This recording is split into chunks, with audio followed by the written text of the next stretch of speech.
জম্মু কাশ্মীরের রিয়াসিতে 9 জুলাই জঙ্গি হামলার তদন্তভার পড়লো এবার এনআইএ কর্তৃপক্ষের হাতে। অর্থাৎ কেন্দ্রীয় তদন্তকারী সংস্থা এনআইএ এবার সেই জঙ্গি হামলার তদন্ত করবে। কার্যত কেন্দ্রীয় স্বরাষ্ট্রমন্ত্রী অমিত শাহের মন্ত্রকের তরফ থেকে কিন্তু এই বিষয়ে একটি ইতিমধ্যে নথি কিন্তু কার্যকর করা হয়েছে, নির্দেশিকা দেওয়া হয়েছে এবং যে নির্দেশিকায় স্পষ্ট ভাষায় বলা হয়েছে যে কেন্দ্রীয় তদন্তকারী সংস্থা এনআইএ এবার 9 জুনে রিয়াসিতে যে জঙ্গি হামলা হয়েছিল সেই হামলার কিন্তু তদন্তভার নিচ্ছেন এবং সেই হামলার তদন্ত কিন্তু এবার এনআইএ করবে। মূলত আপনাদের জানিয়ে রাখি যে গত 9 জুনে জম্মু কাশ্মীরের রিয়াসিতে কিন্তু একটি জঙ্গি হামলা হয়। সেই সময় একটি বাসের উপর হামলা হয়, যে বাসটি কিন্তু বৈষ্ণব দেবী থেকে তীর্থ করে ফিরছিল, অর্থাৎ তীর্থযাত্রীদের উপর কিন্তু সেই হামলা হয়েছিল এবং যেই হামলায় দেখা যাচ্ছে যে শিবখোলা থেকে কাটরার দিকে বাসটি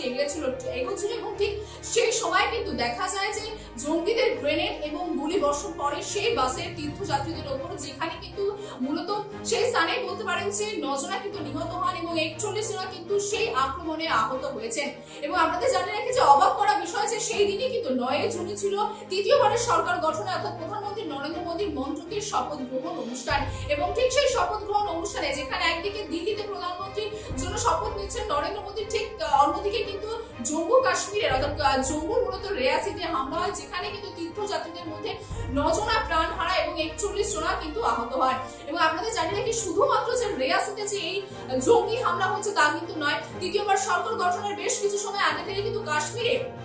যে সমস্ত সন্ত্রাসমূলক কার্যকলাপ তা কিন্তু অনেকটাই বেশি বৃদ্ধি পেয়ে যাচ্ছিল এবং অনেকটাই বৃদ্ধি পেয়েছিল। তার ফল মূলত বলতে পারেন যে রিয়াসিতে যে জঙ্গি হামলা হয় সেটা তো আছে এবং তার পাশাপাশি কাঠুয়া ডোডার মতন বিভিন্ন জায়গায় কিন্তু এই জঙ্গি আক্রমণ হয় এবং যার ফলে দেখা যাচ্ছে এখনো পর্যন্ত এই হামলায় একজন কেন্দ্রীয় জওয়ান সহ কিন্তু মূলত 12 জনা প্রাণ হারিয়েছে। যেমনটা 9 জনা তো প্রাণ হারিয়েছে রিয়াসিতে, তার পাশাপাশি কিন্তু আরো 3 জনা প্রাণ হারিয়েছে, যার মধ্যে কিন্তু একজনা ছিলেন কেন্দ্রীয় জওয়ানও প্রাণ হারিয়েছে এই ঘটনায়। এবং আপনাদের জানিয়ে রেখে যে ইতিমধ্যে কিন্তু যে বৈষ্ণব দেবীর তীর্থযাত্রীর উপর হামলা হয়েছিল সেই আবহে কিন্তু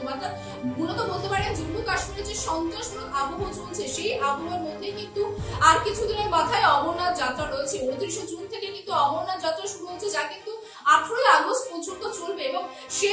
সেই যাত্রায় মূলত যাতে যাত্রী বা তীর্থযাত্রীদের কোন রকম কোনো এই পুনরায় এই যে দুর্ঘটনা ঘটেছে, যে জঙ্গি হামলা হচ্ছে সেরকম পরিস্থিতি যাতে সামনে না নিতে হয় সেই জন্য কিন্তু ইতিমধ্যে যে সম্পূর্ণ কাশ্মীরে কিন্তু কড়া নিরাপত্তা জারি করা হয়েছে এবং যার জন্য কিন্তু ইতিমধ্যে কিন্তু কাশ্মীরে যে জম্মু কাশ্মীরে মূলত যে রিয়াসিতে যে হামলা হয়েছে সেই রিয়াসির হামলায় কিন্তু ইতিমধ্যে তদন্তকারী দল এনআইএ এর উপরে কিন্তু ওই তদন্তের ভার তুলে দেওয়া হয়েছে, যার জন্য কিন্তু পুনরায় যেন ওই পরিস্থিতি আবার দেশবাসীর সামনে না আসে বা পুনরায় যেন আর সাধারণ যারা তীর্থযাত্রী আছে তাদের জন্য প্রাণ না হারাতে